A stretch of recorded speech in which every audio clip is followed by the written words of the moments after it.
we're just gonna go over here. I'm gonna put that together. Oh hey, Fortnite, nice. Shh, I'm trying to build my new house. Okay, but should you be so close to the storm? What, the storm?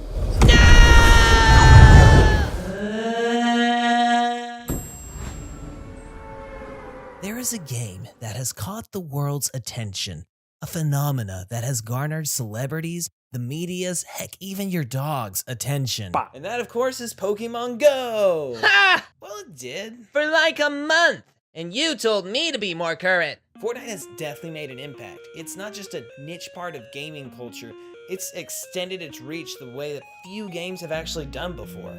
Some players have even become synonymous with the game itself. Yeah, the game's great, the players are great, you're doing a great job chasing trends, why are you bothering me about this? I just think that the idea of Battle Royale is something to look at. And while you do that, I'm going to be productive and see how my new house is doing. So you were talking about Fortnite? Kind of, more like why people like Battle Royale. Because of the kid knifing. Now, to be completely honest, I don't play a lot of video games. That's not to say I don't like video games. I really enjoy them, and I do play a lot of games like board games, tabletop games, card games. Nerd! I think this is because the focus that's required to actually play a video game, if I listen to music or audiobooks or watch videos, I can kind of multitask, but a video game requires your full attention, which is something I kind of struggle with sometimes. There are a few games that I have beaten, but that's something I'll talk about another time. So what is up with Battle Royale, and why is it so popular now? Competition is inherently entertaining, but most fall into the 2 men enter, 1 man leaves, or 2 teams competing. And this is usually the best way to get a direct comparison of skill. Take out as many external factors as possible and leave just 2 opponents to test their might. But skill in a 1 versus 1 and skill in a multiplayer game can vary. A key piece in matches that involve longer, bigger environments and more players is to always mind your surroundings. Always mind your surroundings. Battle Royales have a long, rich history that stretches back hundreds of years, but we're gonna just focus on Battle Royales in video games. But I just got this whole script about boxing and James Fig. That's not a Fortnite character. I think.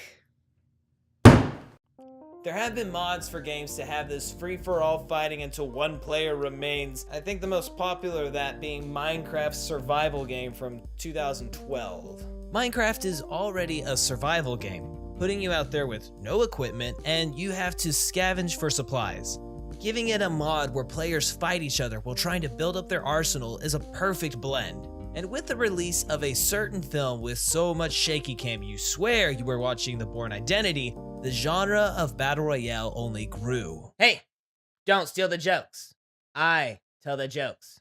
This was followed by more games like DayZ, which didn't start as a Battle Royale, but had the survival mechanic of looking for supplies while surviving other players, as well as zombies. DayZ could be kind of looked at as the perfect bridge between these 2 popular genres, where in the 2000s, zombies were the thing, and every game had to have the zombie mode, and now it's sort of becoming everyone has to have the survive every human mode. These are just my thoughts on it, but there's something inherently thrilling about trying to survive with little resources.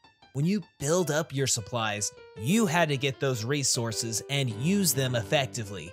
You had to scrounge around without getting hit, without being noticed. You maneuvered that maze and got those little dots. We feel really good when we can avoid danger. We get a nice, big dopamine reward. When you were younger than you probably are now, you most likely played a game called tag, which apparently is something you can still play, and as an adult, you would run around and try not to get picked because the one who got picked was the loser, and the loser had to chase everyone else. There was a philosopher by the name of Carl Groos who pointed this out in his book, The Play of Animals. He observed that young mammals found enjoyment in running away from each other while playing.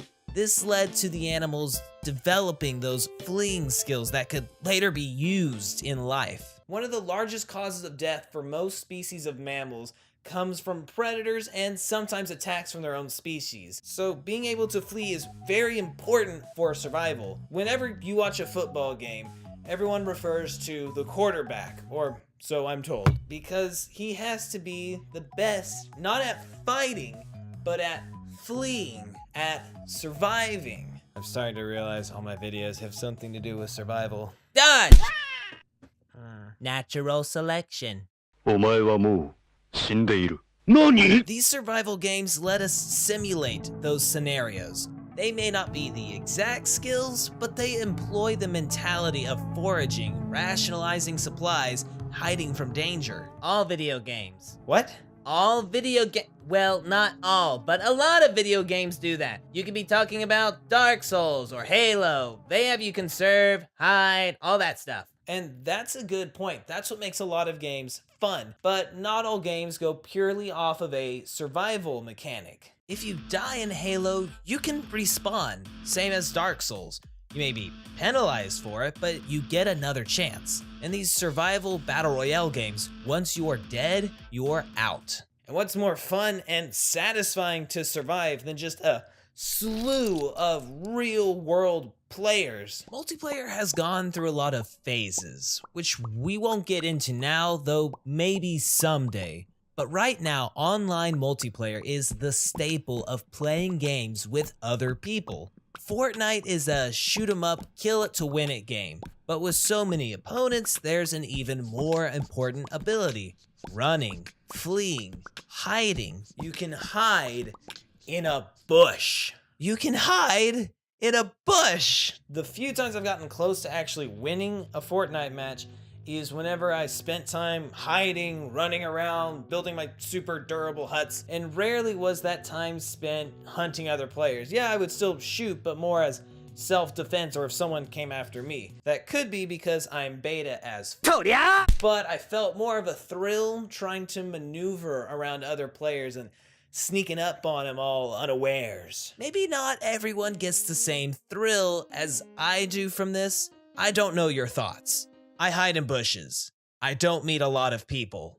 But there are two game mechanics that I think support my thoughts on this: the building and the storm. The building mechanic is really what sets Fortnite apart from all the other battle royale games. I'm not saying that the other games don't have a building mechanic, but the one in Fortnite is just so easy to use and implement while fighting really fast. But building doesn't make you the best hunter though. You can't carry that tower like an urban atlas. Building makes you the best survivor. Lots of mammals build burrows or other kinds of homes that act as their greatest defense. Oh yeah, we're dragging animals back into this. These rabbit, mice, meerkat, manners aren't using their homes as ways to catch prey. They're using them to hide from their predators. Some even have little back doors in their intricate tunnel system to confuse intruders. Well, what about spiders? Spiders' homes are literally traps to catch their prey. Yeah, but I'm wanting to focus more on the surviving aspect. What about trapdoor spiders, huh?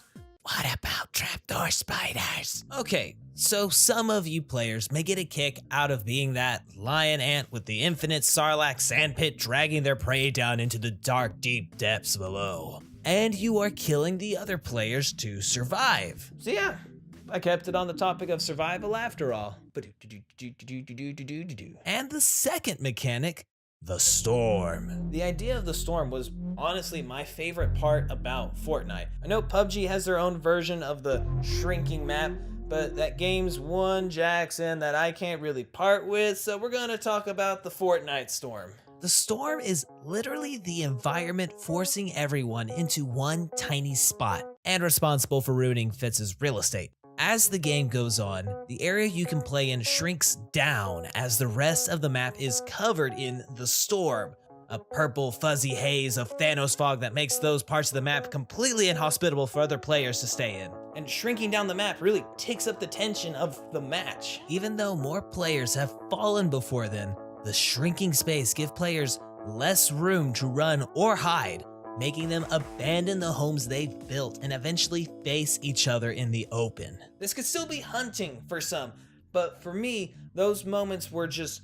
scrapes of survival without any bushes to hide in. I just had to scavenge around and use whatever guns I'd run across to survive. An interesting thing about The Storm is there is something similar to it in the two movies everyone talks about in this context.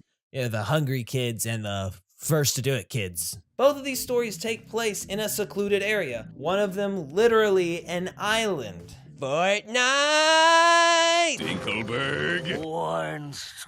In both death matches, weapons were given out randomly, some could be scavenged, and certain areas would become deadly to inhabit, forcing the participants out into the open, away from their homes, from their bushes or trees or spots by the river painted roughly to look like rocks trying to blend in. What if someone stepped on your face? Were you prepared for that? Did you have something in case someone stepped on your face? Or if someone just said, hey, look at this dumb face-shaped rock. I'm gonna throw my knife at this rock just out of boredom. When reading these books or watching these movies, I rarely got the sense that the characters were just running around trying to kill everyone that they could. It felt as though they were just trying to survive what was happening, avoiding everyone else so they wouldn't have to kill each other. Because when you don't have that respawn option, any encounter becomes much more scary, with much higher stakes. Well, there were those kids in Battle Royale and Hunger Games that were hunting down the other players. And both those stories made a point to show those characters were crazy, or just abnormal. The behavior to want to hunt the others inherently comes off as off-putting. To see some of the kids gathering around and getting excited to hunt the other players makes them come off as the villains. To be fair, the only way to survive one bad bus trip and hungry children is to be the last one standing. I look down at my script a lot. And to do that, that would mean having to kill off the competition. Killing off other players made it so you were less likely to be killed, and it would just speed up the whole process. But these characters are still seen as villains, and I think it's because it's just really against our nature to try and hunt rather than try to survive. And it looks really weird when you seem to enjoy it so much. It's seen as strange and monstrous and even scary because hunting others puts yourself at more risk. You have to move towards the prey, and you have no idea what they could have in store. Could be a lot of landmines or just some bad soup. No money to talk about PUBG, but plenty of finances to afford several books and films. I'm just trying to culturize myself. I know that Fortnite is not real life. You're not actually trying to hurt other people, it's just a simulation. Being a player that actively hunts other players does not make you a monster. Enjoying hunting other players is not a bad thing. But how many matches have you won without building any forts or hiding in a bush at least once? Have you won by just charging in or by finding the best opportunity to strike? Do you think you won by being a pure predator or by being offensive prey? Lots of creatures that are prey have weapons at their disposal to employ. Hedgehogs, porcupines, pufferfish, other things that use other stuff other than spikes. How do you play Fortnite? Do you think you play as a predator or prey? And if you change that mindset, how different do you think you'd play the game? I'm also pretty bad at Fortnite, so my opinion could literally mean nothing.